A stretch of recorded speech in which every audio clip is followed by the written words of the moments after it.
आज हम देखने वाले भारत की सबसे बेस्ट हॉरर मूवी तुम्बाड़ का एक्सप्लेनेशन। ये कहानी है कभी ना मिटने वाले लालच की, जिसके श्राप को खत्म करने के लिए एक देवी माँ को अपने ही संतान को दोबारा से अपने वुम्ब यानी कि गर्भ में छुपा लेना पड़ा, जहाँ वो करोड़ों सालों से भूखा प्यासा सड़ता रहा। लेकिन इंसानों ने अपने लालच के चलते उसके श्राप को एक वरदान समझ लिया, और उसके बाद कैसे एक श्रापित खेल शुरू हुआ वो आप इस मूवी में देखने वाले हो। कहानी बहुत ही इंटरेस्टिंग होने वाली है, तो आप वीडियो को एंड तक जरूर देखना। कहानी की शुरुआत में हम दो भाइयों को देख पाते हैं जो कि एक पुराने किले में जा रहे थे। वहां पहुंचकर सदाशिव अपने बड़े भाई विनायक से पूछता है कि उनकी माँ कहाँ है। उस पर विनायक कहता है कि वो शायद सरकार के वाड़े में गई होगी अपने काम पे, जिस पे सदाशिव पूछता है कि वो बुढ़िया को आज खाना कौन खिलाएगा फिर, और अगर वो बुढ़िया जाग गई तो। बुढ़िया के जागने से वो दोनों भाई बहुत ज़्यादा डर रहे थे, और दोनों भाई इसीलिए घर के अंदर चले जाते हैं और बुढ़िया के लिए खाना पकाना शुरू कर देते हैं। अब विनायक ने खाना बनाया था तो वो सदाशिव को खाना खिलाने के लिए भेज देते हैं, और सदाशिव डरते हुए उस बुढ़िया के कमरे की ओर जा रहा था। वो कमरा ताले से बंद था, पर तभी उनकी माँ आ जाती है और वो सदाशिव को अंदर जाने से बचा लेती है। और हम देखते हैं कि वो दोनों बच्चे और उनकी माँ भी उस बुढ़िया से बहुत ज़्यादा डर रही थी। लेकिन आखिर वो बुढ़िया है कौन और उससे सब इतना डर क्यों रहे थे, वो हमें अभी तक पता नहीं था। वो सस्पेंस ही था। फिर उसी रात विनायक अपनी माँ से सरकार के किले में रखे खजाने के बारे में पूछता है। दरअसल सरकार ने उसकी माँ को उस बुढ़िया के देखभाल के बदले एक सोने का सिक्का देने का वादा किया था, जो कि उसने आज भी नहीं दिया था। इसलिए गुस्सा होकर विनायक सरकार को गालियाँ देता है, तो उसकी माँ उसे अपने बाप को गाली देने के लिए एक चांटा लगाती है।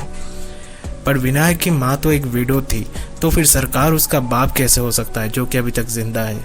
इस सवाल का जवाब हमें वीडियो के आखिर में मिलेगा, तो आप उसको ज़रूर देखना। खैर वो लोग बात कर ही रहे थे, तभी उस बुढ़िया के कमरे का दरवाज़ा खटखटाना शुरू हो जाता है, और हम देखते कि वो बुढ़िया जाग चुकी थी और अंदर से कुछ बातें कह रही थी।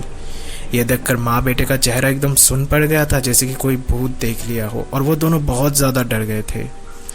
लेकिन विनायक की माँ उस कमरे के बाहर जाती है और ज़ोर से कहती है कि सो जा वरना हस्तर आ जाएगा, और वो बुढ़िया एकदम से ही अचानक सो जाती है।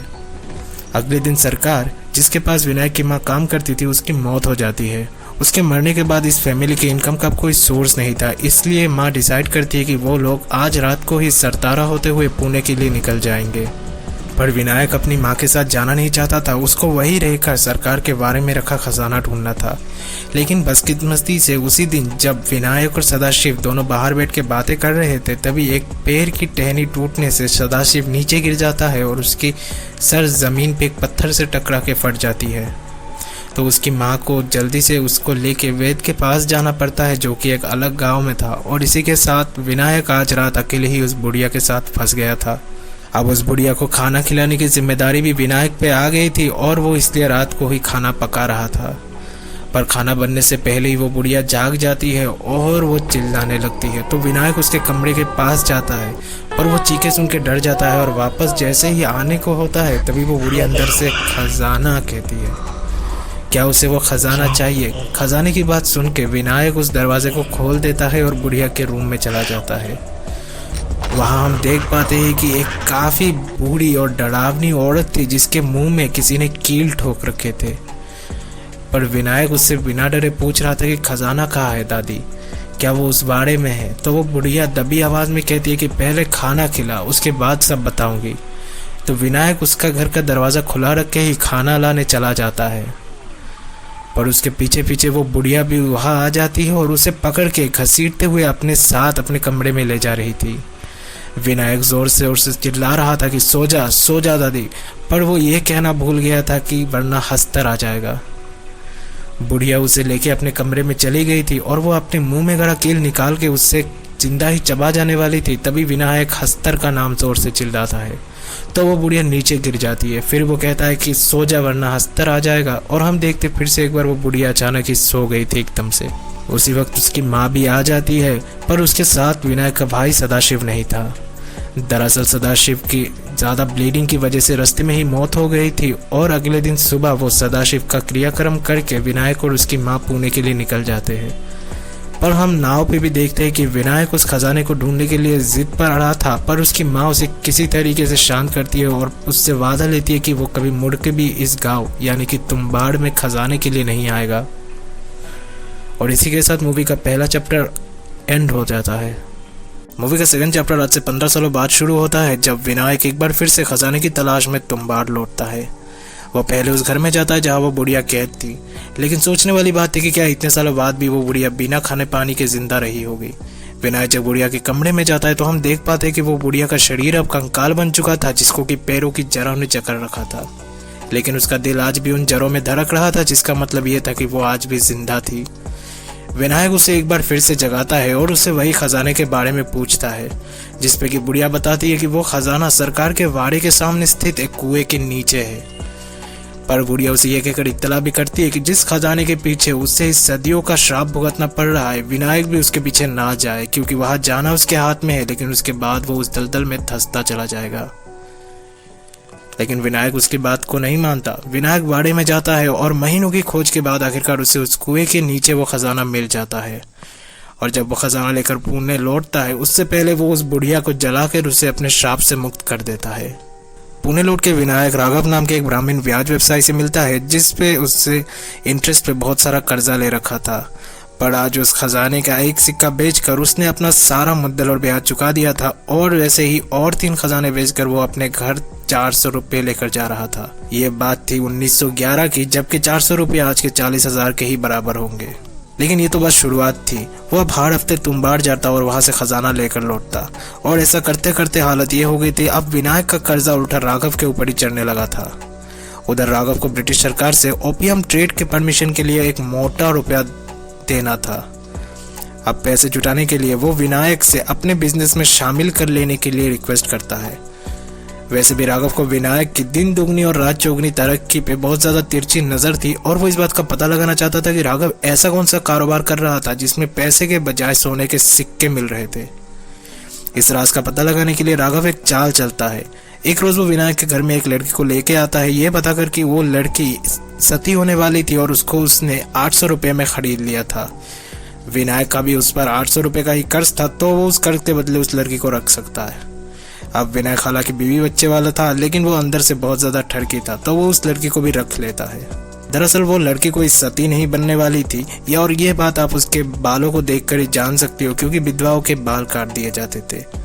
असल में राघव इस लड़की को विनायक के घर में इसलिए लाया था ताकि उस लड़की के जरिए वो इस बात का पता लगा सके कि वो कब तुम्बाड़ जाता है और उसको ये सब खजाना कैसे मिलता है। लेकिन वो लड़की विनायक से 50 रुपये के बदले में राघव का सारा भांडा फोड़ देती है, और अब विनायक को राघव का सारा चाल पता था। इसलिए जब वो नेक्स्ट तुम्बाड़ जाता है तब राघव उससे पहले वहां पे था, लेकिन ये बात अब विनायक को भी पता थी। विनायक अपने साथ कनिस्टर लेकर उस कुएं में उतरता है, और जब वो बाहर आता है तब उसके हाथ में 3 सिक्के थे, जो कि राघव भी देख रहा था। इसलिए विनायक के जाने के बाद राघव भी उस कुएं में नीचे उतरता है, और यहाँ पे आप प्रैक्टिकल इफेक्ट देख ही सकते हो, जो कि किसी हॉलीवुड मूवी के बराबरी है।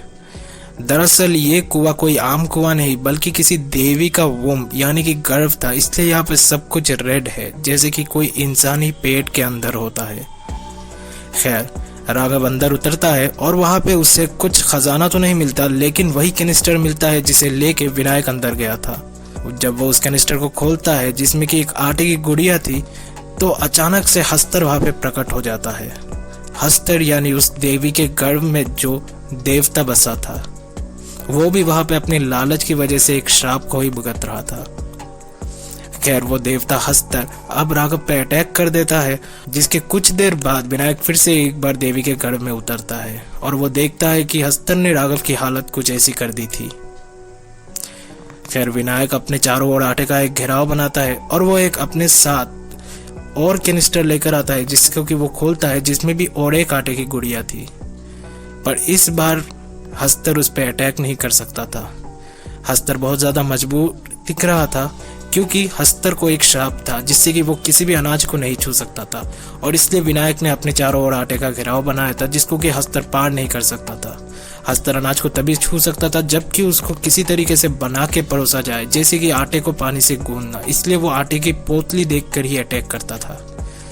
तो विनायक उस आटे की पोटली को आटे के घेराव के बाहर फेंकता है, जिसको कि हस्तर खाने लगता है, और तभी उसके पीछे जाकर विनायक हस्तर की पोटली चीर देता है, जिससे बहुत सारा सोने का सिक्का गिरता है। वो उनमें से कुछ सिक्के उठाकर बाहर जा रहा था, और जाते जाते उसने अपने लैंटर्न से राघव को जलाकर उसे भी श्राप से मुक्त कर दिया था।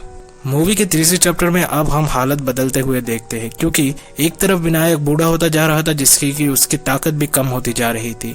वो अब उतनी तेजी से रस्सी नहीं उतर सकता था जितनी तेजी से उसको उतरना चाहिए ताकि हस्तर उसको पकड़ ना पाए। और हम देख पाते दूसरी तरफ कि उसका बेटा जो कि उसका भरोसा था वो भी दिव्यांग पैदा हुआ था।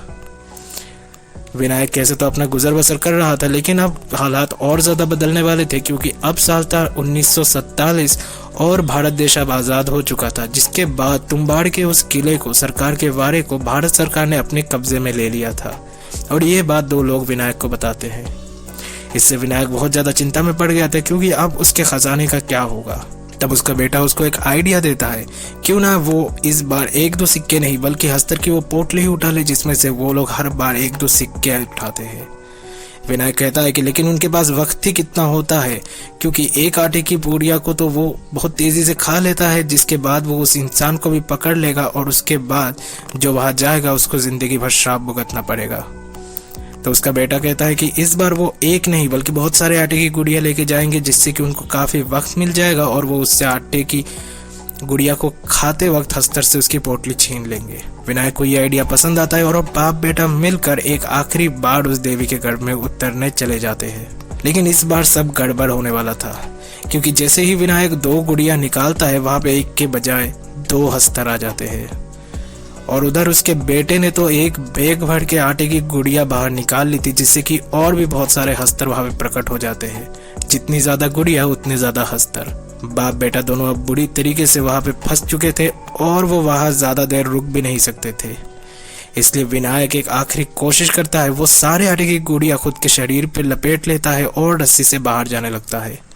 एक पल के लिए तो दर्शक को ये लगता है कि वो अपने बेटे को वहां अकेला छोड़कर ही वहां से निकल रहा था, लेकिन बात कुछ और ही थी।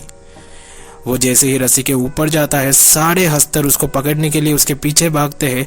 उसी कोशिश में कुछ हस्तर तो नीचे गिर जाते हैं आटे के सर्कल के ऊपर और वो वहीं पे मर जाते हैं।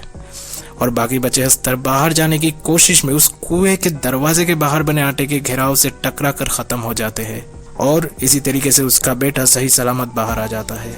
बाहर आने पे उससे कुएं के ऑपोजिट साइड से कुछ आवाजें आ रही थी, तो वो वहां जाके देखता है तो उसे वहां अपने पिता दिखते हैं, जिसकी हालत हस्तर ने अब कुछ ऐसी कर दी थी। दरअसल अब विनायक पर भी हस्तर का श्राप आ चुका था और वो इसे सदियों तक तड़पने वाला था। उस हालत में भी विनायक अपने बेटे को हस्तर की पोटली देके कहता है कि ले, तुझे यही चाहिए था ना, ले। पर अपने पापा की ये हालत देखकर उसके बेटे का दिल पूरी तरीके से टूट गया था। इसलिए अपने पिता विनायक को श्राप से मुक्त करने के लिए उसका बेटा उसको जलाकर वहां से चला जाता है। और इसी के साथ ये मूवी खत्म हो जाती है। दोस्तों, तुम्बाड़ इंडिया की बेस्ट हॉरर मूवी है और इसके प्रैक्टिकल इफेक्ट्स का इविल डेड या किसी और मूवी से कहीं भी कम नहीं है। और इसकी स्टोरी ही है जो इसे हम सब भारतवासियों के लिए इतना ज़्यादा खास बनाती है। ये कहानी है हस्तर की, जो एक सोने और अनाज की देवी का संतान था। उसने अपनी लालच के चलते अपनी माँ का सारा सोना चुरा लिया, लेकिन जब वो अनाज की तरफ बढ़ रहा था तब देवताओं ने उस पर प्रहार करना शुरू किया। उसको बचाने के लिए देवी ने उसे अपने घर में छुपा लिया, जहाँ वो करोड़ों सालों से भूखा प्यासा सड़ता रहा। ये कहानी की वजह से ये मूवी बहुत ज़्यादा इंटरेस्टिंग बन जाती है। दोस्तों, हॉरर के साथ साथ इस मूवी में कुछ मॉडल और सोशल कमेंट्रीज भी हमें दिखती है, जहाँ हम विधवाओं के साथ हो रहे शोषण को भी देख पाते हैं। विधवाओं को समाज एक कोने में धकेल देता था, जिससे कि वो आर्थिक और दूसरे तरीके से भी कमजोर हो जाते थे और उसी का फायदा उठा के उसी समाज के लोग उनका शारीरिक और अन्य शोषण करते थे। विनायक की माँ की हालत भी कुछ ऐसी ही थी। वो सरकार की रिश्तेदार की विधवा थी और यह हमको तब पता चलता है जब विनायक खुद को सरकार के बारे का उत्तराधिकारी घोषित करता है। पति के मरने के बाद उसके पास अपने बच्चों के पालन और पोषण का कोई भी जरिया नहीं था और इसी का फायदा उठा के सरकार भी उसका शारीरिक शोषण कर रहा था। मूवी में और ऐसे भी बहुत सारे कमेंट्रीज है जो अगर आपने नोटिस किया है तो आप कमेंट में ज़रूर लिखिए। दोस्तों, अगर आपको ये वीडियो अच्छी लगी तो प्लीज़ आप हमारे वीडियो को लाइक और चैनल को सब्सक्राइब कर दीजिए। इससे हमें बहुत ज़्यादा मोटिवेशन मिलता है और हम आपके लिए ऐसी ही बेहतरीन मूवीज़ की एक्सप्लेनेशन को लेकर आएंगे और हम मिलते हैं आपसे अगले वीडियो में।